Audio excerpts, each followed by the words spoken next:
പത്തനംതിട്ട വല്യന്തിയിൽ ദമ്പതികളെ വീട്ടിൽ തൂങ്ങി മരിച്ച നിലയിൽ കണ്ടെത്തി. പൊന്തനാളിൽ അപ്പു, ഭാര്യ രാജമ്മ എന്നിവരാണ് മരിച്ചത്. ഞങ്ങൾ രാവിലെയാണ് കണ്ടത്. രാവിലെ ഞാൻ കാപ്പിയിടാൻ എണ്ണിച്ചപ്പം ഫോണകത്തായിരുന്നു. അത് ഈ സിം ഇടാൻ വേണ്ടി ഫോൺ എടുക്കാൻ വേണ്ടി ഇവിടെ കിടന്ന ഞങ്ങളുടെ മോനെ അച്ഛമ്മ വിളിച്ചിട്ട് തുറക്കുന്നില്ലായിരുന്നു കതവ്.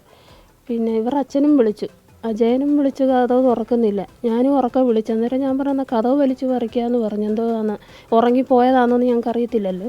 പാട്ട് വെച്ചാൽ ഇവർ കിടക്കുന്നത്. അപ്പം മോൻ ഈ പുറവശത്തൂടെ പോയപ്പോൾ രണ്ടുപേരും നിൽക്കുക. പ്രശ്നം എന്ന് പറഞ്ഞാൽ അച്ഛൻ ഇച്ചിരി മാനസികമായിട്ട് പ്രശ്നമുള്ള ആളാണ്. പിന്നെ അമ്മയെ കൂടെ ഇങ്ങനെ പറഞ്ഞ് അവർക്കിപ്പോൾ ഒരാഴ്ച കൊണ്ട് ഇതേകണക്ക് മാനസികമായിട്ട് എന്തോ ഒരു പ്രശ്നമുണ്ട്. ഉള്ളിൽ പേടി നിൽക്കുക. എ വി ജയശങ്കർ ചേരുന്നുണ്ട് ഇപ്പോൾ പത്തനംതിട്ടയിൽ നിന്ന് വിവരങ്ങളുമായി. ജയശങ്കർ, എന്താണ് പോലീസ് നൽകുന്ന വിവരം? എന്താണ് പ്രാഥമികമായി പോലീസ് നൽകുന്ന വിവരം?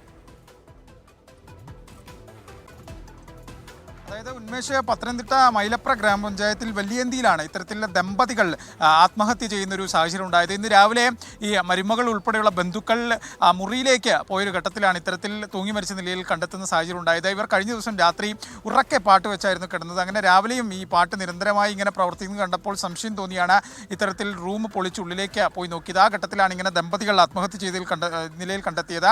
അപ്പു, ഒപ്പം തന്നെ ഭാര്യ രാജമ്മ എന്നിവരാണ് മരണപ്പെട്ടത്. ഈ അപ്പുവിന് 68 വയസ്സ് പ്രായമുണ്ട്. രാജമ്മയ്ക്ക് ഏകദേശം 60 വയസ്സോളം പ്രായമുണ്ട്. ഇവർ കുറേ കാലമായി കോഴിക്കോടും മറ്റു ഇടങ്ങളിലായിരുന്നു താമസിച്ചുകൊണ്ടിരുന്നത്. പിന്നെ ഈ അടുത്താണ് ഈ പ്രദേശത്ത് മൈലപ്ര പഞ്ചായത്തിലെത്തി ഒരു വാടക വീട്ടിൽ താമസിക്കുകയായിരുന്നു. മുമ്പ് ഈ പ്രദേശത്ത് തന്നെ ഉണ്ടായിരുന്ന ആളുകളാണ്. എന്തായാലും ഇവരുടെ ആത്മഹത്യയിലേക്ക് ഉൾപ്പെടെയുള്ള കാരണങ്ങളെ സംബന്ധിച്ച് പോലീസ് അന്വേഷണം ഇനിയും നടക്കേണ്ടതുണ്ട്. എന്തായാലും പോലീസ് നിലവിലെത്തി ഇൻക്വസ്റ്റ് നടപടികൾ ഉൾപ്പെടെ ആരംഭിച്ചിട്ടുണ്ട്.